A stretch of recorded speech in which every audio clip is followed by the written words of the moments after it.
Olá, sejam todos bem-vindos a mais um Consciência Leve. Na semana passada a gente falou da importância da mastigação no processo de emagrecimento. Se você não assistiu esse vídeo, assista porque está imperdível. E o Consciência Leve dessa semana a gente vai falar sobre o consumo de alimentos hipercalóricos.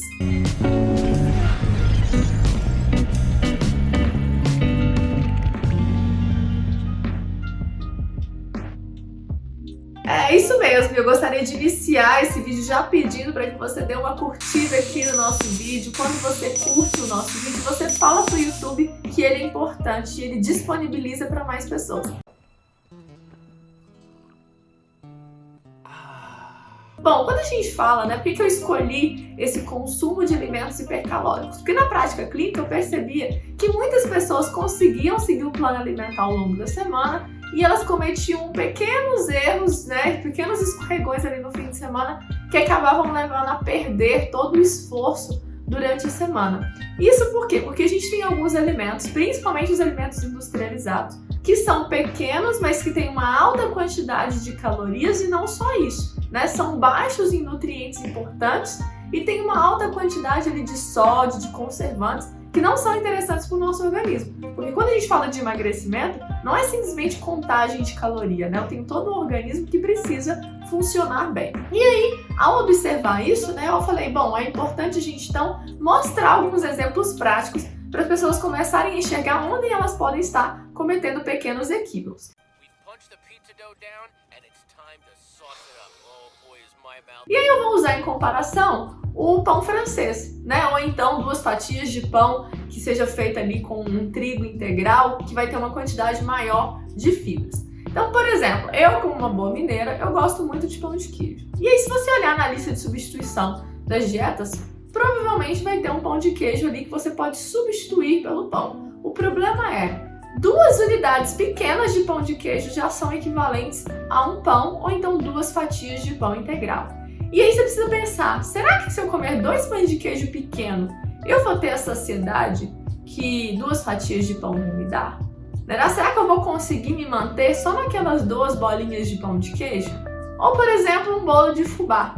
A gente sabe que um pedaço, uma fatia pequena de bolo de fubá é equivalente a um pão.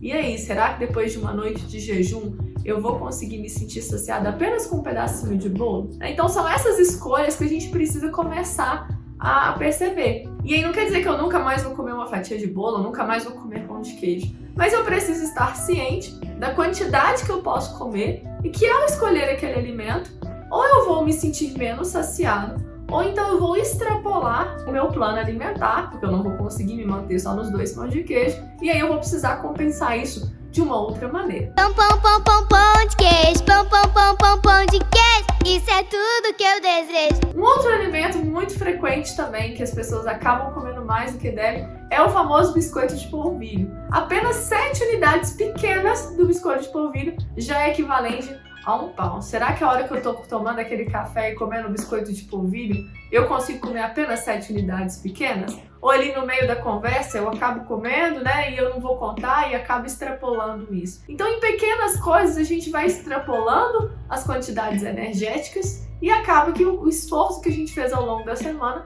pode se perder. Então é muito importante que eu me prepare para o fim de semana. Não quer dizer que no fim de semana eu não possa ter alimentos mais palatáveis ou mais interessantes. A gente sabe que o fim de semana também é quando a gente faz uma socialização, Então acaba indo numa pizzaria ou acaba indo numa hamburgueria com os amigos, mas eu preciso ser inteligente na hora de fazer as minhas escolhas.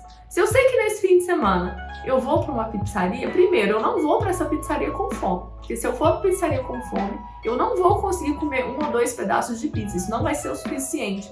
E outra, eu vou querer aqueles pedaços que são mais palatáveis, que são mais gordurosos, porque eu estou com muita fome. Então, eu sempre dou a dica de, você sabe que você vai sair com seus amigos para algum lugar que tem esses alimentos que são mais gordurosos, que tem uma quantidade maior de calorias, seja uma festa de aniversário, seja um barzinho, não vá para esse lugar com fome. Coma uma salada de fruta antes, ou então toma um iogurte, ou então coma um bom prato de salada, para que você chegue lá já com uma certa saciedade e não precise de tanta comida para poder se sentir saciado. Quando você for escolher a sua pizza, Muitas pessoas acham que o maior problema da pizza está na massa. Sim, a massa também tem calorias, né? Tem o carboidrato ali, mas ela não é o principal fator, né, de quantidade de caloria numa pizza. Dependendo do ingrediente que eu for colocar naquela pizza, é muito pior do que a massa, né? Então o que eu sempre indico é, vai em pizzas mais leves, que tenham no máximo ali 3 ingredientes,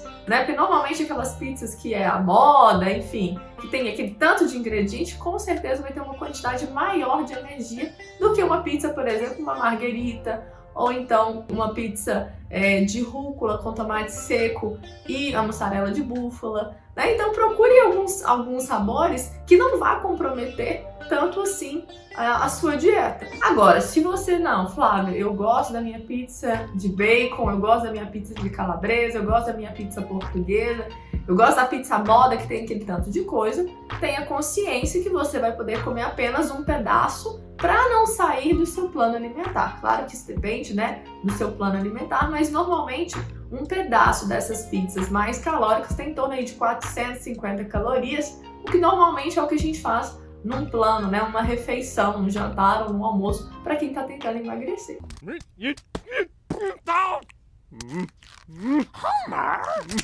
Então é preciso estar atento, né? Outra coisa que as pessoas acabam se perdendo, né, na famosa pipoca. Eu vou no cinema, vou assistir um filme com meus amigos e eu vou comer pipoca. Não tem problema de vez em quando eu comer pipoca, mas eu preciso saber que a quantidade que eu colocar ali na bacia provavelmente vai ser a quantidade que eu vou comer. Porque a pipoca, a gente já sabe que os alimentos que fazem croque, que tem uma crocância, eles estimulam o nosso cérebro e fazem com que a gente não queira parar de comer. Então é só observar aqueles alimentos que fazem o croque, tem o crunchzinho, a gente acaba, né, querendo comer mais vezes. Então se eu coloco uma bacia de pipoca na minha frente enquanto eu tô assistindo um filme, as chances é que eu vá comer aquela bacia inteira e não vou nem perceber, porque a minha atenção está ligada no filme. Então, o que normalmente a estratégia que eu uso quando eu vou no cinema, por exemplo, eu procuro qual é o pacote menor de pipoca que tem, né? E muitas vezes, financeiramente, isso não vai ser estratégico. Por quê? Porque com uma diferença de poucos centavos, você pega uma porção maior de pipoca. Mas o quanto você vai gastar para poder queimar todo aquele excesso de calorias, né? Então, normalmente, eu pago um valor muito aproximado para ter uma porção menor, não adiciono, né, manteiga, aquelas outras coisas que eu posso adicionar na pipoca, escolho uma bebida que não vá comprometer tanto, né? Ou eu vou tomar uma água com gás, ou eu vou tomar algum chá, né? Mas se você mesmo assim ainda quiser, não, para mim pipoca combina com refrigerante, eu preciso tomar um refrigerante, né? É uma vez na semana só, tudo bem que você vá na menor quantidade, que hoje tem sido cada vez mais um desafio, né? A gente conseguir quantidades pequenas de refrigerante nesses ambientes. Mas então exercite isso, que quando você pega porções menores, você está se beneficiando quando se pensa em emagrecimento. Não começa a pensar com financeiro não, com 40 centavos a mais eu pego o refrigerante de 1 litro, né? Ou com R$1 a mais eu pego a maior pipoca. Não pense assim, porque isso vai jogar por terra, né, todo o seu esforço ao longo da semana.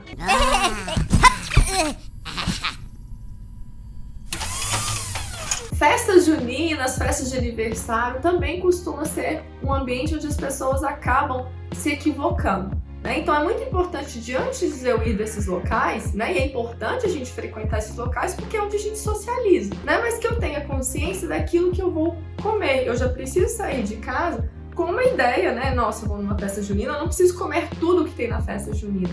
O que é o que eu mais gosto?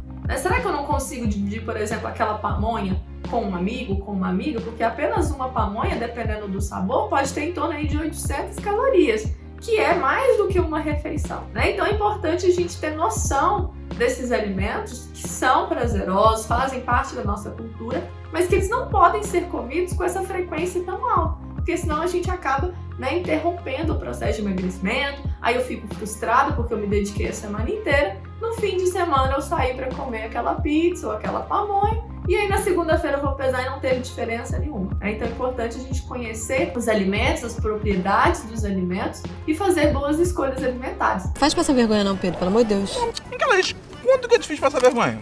Pode vir festa junina que come até passar mal. Salgadinhos também costumam ser um dos grandes vilões. Por quê? Além de ser ricos em conservantes, ricos em sódio, tem uma quantidade energética muito grande. Então, às vezes você tá ali com o seu amigo, ele te oferece um salgadinho, você fala, eu vou comer só uma mãozada, né, do salgadinho. Saiba que aquela mãozada tem quase a quantidade de um pão ali que você está comendo em apenas uma única mão, né, de salgadinho. Em relação aos doces, né, é muito importante que a gente também fique atento aos momentos onde eu vou escolher qual doce eu vou comer. Não é apenas a caloria que eu preciso observar. Por exemplo, se você observar apenas a quantidade calórica, um brigadeiro tem quase a mesma quantidade de caloria de uma maçã. Aí você fala assim, então eu vou escolher o brigadeiro.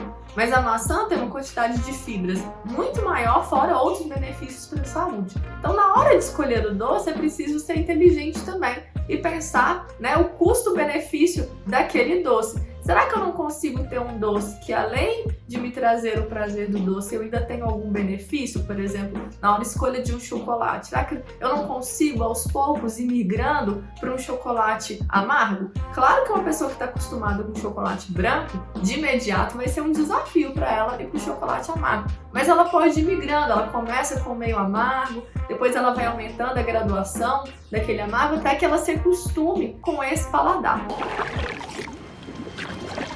Ô, rapazinho, o meu chocolate não pode ser tocado por mãos humanas.